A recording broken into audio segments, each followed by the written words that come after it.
and salutations. Biggest aha moment. Oh, there are so many I could talk about.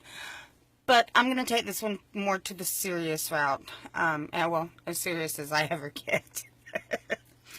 I will try to remember to say trigger warning later on when I get to that part of the story. Sorry. So, as I've said before, I've been with my buddy for a little over 6 years. But I don't know if I ever want to get married. And I want to tell you why. And since this was one of the biggest aha moments I've ever known. But before I get into all that, I want to remind myself I'm no longer there. So I'm going to talk about my bunny for a minute. I've known him for like 24 years. Holy crap. It's been almost like a quarter of a century since this dark, moody guy showed up in my life. When he first showed up, he was nothing to write home about. He had just gotten out of a really vicious relationship and was handling it in a really self-destructive way. Basically drinking himself to death. But that's his story to share, not mine.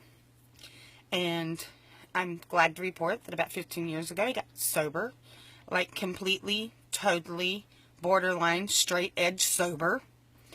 So, I'm pretty damn sure Patty B, that's Powers That Be, or PTB, bonus points if you know what book series that's from, has brought us near each other several times over the years to see if we're going to click.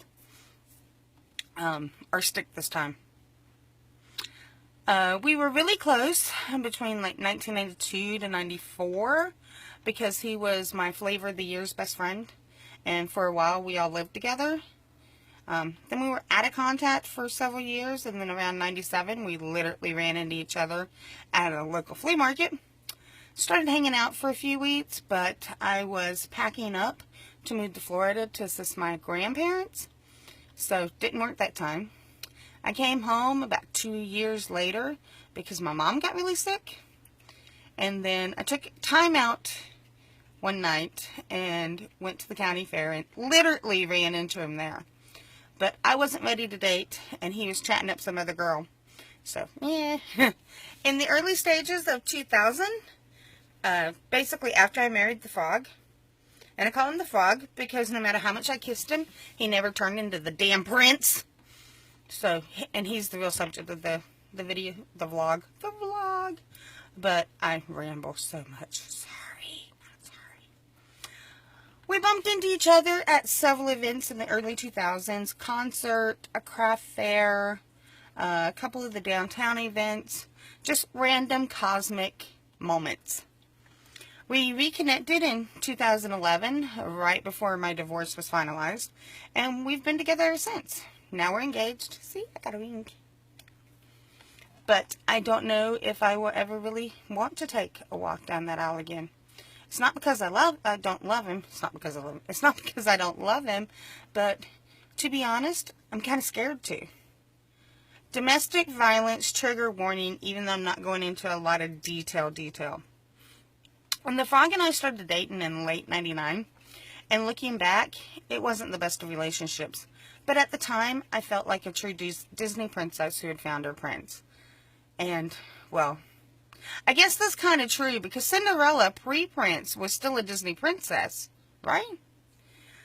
I knew that the frog had a history of some hinky stuff, but that was all from when he was in like his teens, and he was pushing 30 at the time. And really making something of his life. He had a good job. He was going back to school. Trying to do everything right. Etc. Etc. Etc. We got married in October 2001. But as soon as I said I do, things changed. Like almost overnight changed. At first it was just little comments about the way something, like, you gaining weight? Those pants look a little tight. Plan on speeding tonight? Because the twins are exposed. You planning on seeing your fuck toy after work? Because I packed an extra granola bar in my lunchbox. But he would always say these comments with a smile on his face. Like he was joking. I thought he was joking. I truly did. Next, he would pack my lunch, pick out my clothes, constant text messages whenever we were apart.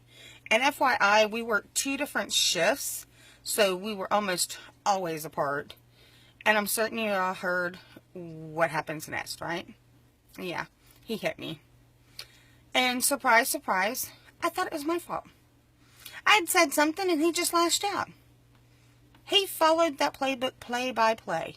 He apologized, he brought flowers, he brought presents, promised to never do it again, and I was stupid enough to believe it. Things got better for a while, just like that playbook says it will. But of course, it doesn't last long, and the cycle repeats. Setting the stage a little bit, I've had weird things happen in the past at work. One night, I see two cars pull in. Somebody jumps out of one car into the other, and it starts rocking. You know what they were doing. The police evidently were patrolling the area and saw it, so they pulled over to take a better look. And on the monitor, I see dude jump out of car, run around the car, butt naked. And his tallywhacker's just flapping in the breeze.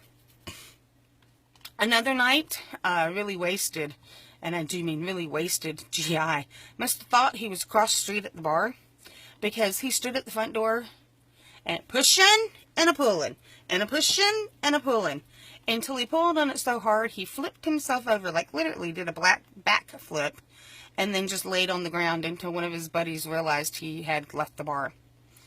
Several times kids would knock on the windows, but those events happened months apart. It was not like a constant thing. Then one night I heard banging and clanging outside the job. Like somebody was tapping on windows, banging on windows. But I couldn't see anything on the monitors. So I called a friend of mine who happens to be on the police force and asked him if he could check it out if he was out on patrol. When the boy in blue showed up, he told me that he didn't see anything unusual. So I told the husband the next morning when I got home, and then it happened the next night, and then the next, until it became like a nightly occurrence with escalation. Banging, clanging, rocks hitting the window, rocks hitting the building itself, up to a brick actually came in through one of the windows. At that point, the frog decided to quit his job so he could come to work with me. The noises continued for a few days, then it was like every other day, and then once a week, and then it just stopped. I found out later on that the frog was the one who started it. He was actually the one banging on the windows to start off with. And then he paid a friend of his to come up to the building and do the same thing, so that would give him the excuse to be there. And after he no longer had to go to work, to my job to protect me, and had quit his job, he became a professional couch sitter, playing video games and watching movies constantly. Unbeknownst to me, he also picked up a drug habit at the time. The physical violence was escalating almost daily. He would lash out verbally, punch, slap, occasionally kick. And here comes my aha moment. Did you think I forgot that's what this was about?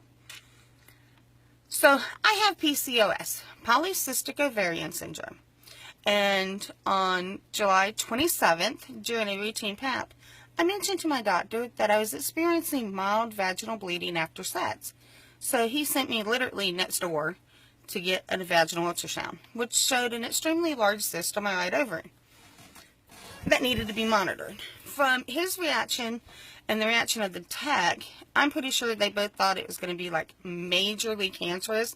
Like, oops, you're dead, fluff butt. Bad. I was back in the office for a follow-up on August 1st with another ultrasound, and the mass had nearly doubled in size.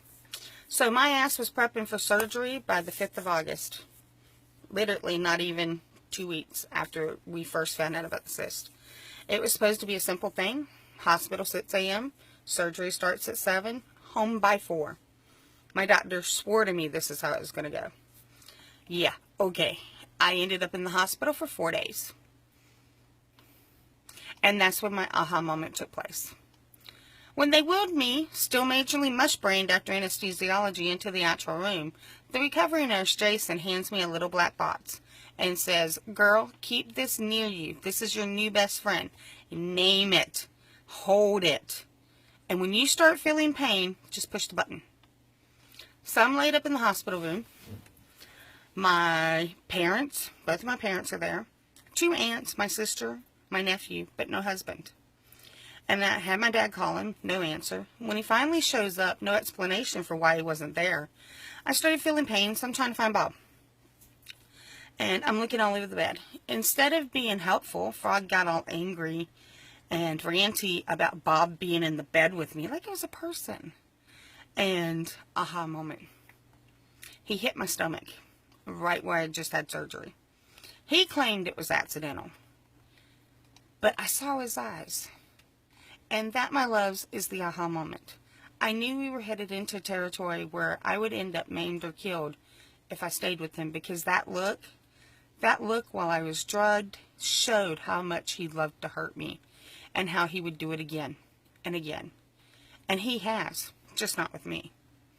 Maybe I'll get over the emotional pain that marriage cost me, and I'll be able to take that walk with my bunny boy. But until then, we are just living our lives the best way we can. And that's it for me tonight. Peace, love, and tons of glitter. Bye.